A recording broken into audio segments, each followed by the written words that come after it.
বাংলাদেশ জাতীয়তাবাদী দলের স্থায়ী কমিটির অন্যতম নেতা মেজর হাফিজ সাহু ঢাকার সম্মতি প্রকাশ করেছেন। আমি আপনাদেরকেও সেই সময় দাওয়াত দেব, আপনারা উপস্থিত থাকবেন ইনশাআল্লাহ। আমি এক সময় এই দল করতে যেয়ে অনেক পরিশ্রম করেছি, অনেক আহত হয়েছি, জেল জুলুম নির্যাতন হয়েছি। সেই দল কোন দল? সেই দল জাতীয়তাবাদী দল।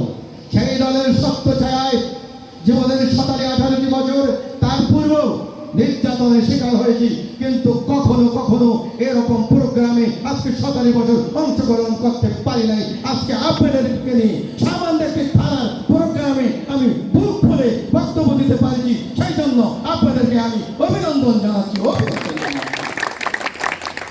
তার ক্ষতিগ্রস্ত হিসাবে সমাজে অবহেলিত তার অংশ হিসাবে আপনারা কিভাবে তাদের পরিবারকে সহায়তা করা যায় তার অংশ হিসাবে আমি মৎস্যজীবী দলের পক্ষ থেকে, নিরাপদ সমাজ কল্যাণ পক্ষ থেকে আমি আমার নির্বাহী পরিষদ এবং স্থায়ী পরিষদ সকলের সিদ্ধান্ত নিয়ে এই সংগঠন প্রতিষ্ঠা করেছি। আমি আজকে 2য় বছর উদযাপন হতে যাচ্ছি।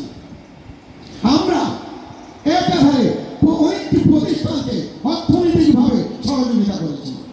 আমরা মৎস্য ব্যবসায়ীদের মাধ্যমে অর্থনৈতিক সহযোগিতা, শীতবস্ত্র বিতরণ এবং অনেক খাদ্যশস্য আমরা নিরাপদ সমাজ কল্যাণ নির্বাহী পরিষদ সহকারে আমরা দিয়েছি। আমরা আগামীতে বাংলাদেশ নিরাপদ সমাজ কল্যাণ সোসাইটি প্রত্যেকটা 21টা জেলার মধ্যে এবং অসংখ্য থানার মধ্যে আমরা প্রোফাইল দাখিল করেছি। সেখানের মধ্যে বিদেশি অর্থনৈতিক ফান্ড সহায়তা পাবো ইনশাআল্লাহ। এই ফান্ডের মাধ্যমে আমি এই সম্প্রদায়কে মোটা কাপড় নিশ্চয়তা দিচ্ছি। আমি এই সম্প্রদায়ের মাধ্যমে সকলেরকে পেটে অন্ন যোগানের নিশ্চয়তা দিচ্ছি। আমি এই সম্প্রদায়কে আমার নিরাপদ সমাজ কল্যাণ সোসাইটির নির্বাহী পরিষদ এবং স্থায়ী পরিষদের পক্ষ থেকে শিক্ষা বস্ত্র বাসস্থানের নিশ্চয়তা দিচ্ছি ইনশাআল্লাহ। আমি আপনাদের সকলকে নিয়ে আমরা কেন সংগঠন একটি অরাজনৈতিক সংগঠন করব না। আমরা একেবারে নানান কমিটি গঠন করতেছি। আমরা মাত্র আমাদের এই সংগঠন কমিটি উপজেলা, থানা এবং জেলা পর্যায়ে ঢাকা মহানগর ইতিমধ্যে গঠন করব ইনশাআল্লাহ। আমি আপনাদেরকে এই পরিস্থিতি দিচ্ছি, আমাদের সমাজ কল্যাণ সোসাইটি কারো কোনো অর্থ বহন করে নয়, কিন্তু এই সম্প্রদায়কে স্বাস্থ্য, বাসস্থান এবং তার কর্ম পরিধির বৃদ্ধির লক্ষ্যে অর্থনৈতিক সহযোগিতা এবং তাদের বাচ্চা ছেলে মেয়ে শিক্ষা, বাসস্থান এবং স্বাস্থ্যসেবা ইনশাআল্লাহ দিয়ে যাব। আমি বাংলাদেশ মৎস্যজীবী দল ঢাকা মহানগর দক্ষিণ দীর্ঘদিন যাবৎ দায়িত্ব পালন করে আছি, কেন্দ্রীয় সংসদ।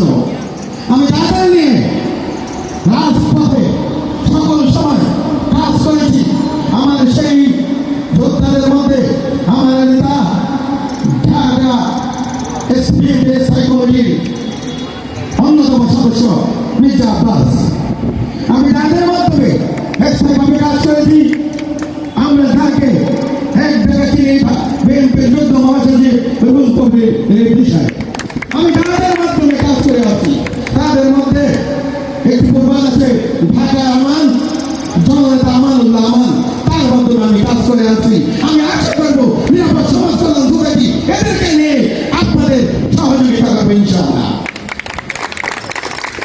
আমি আমার নেতা, আমার দলের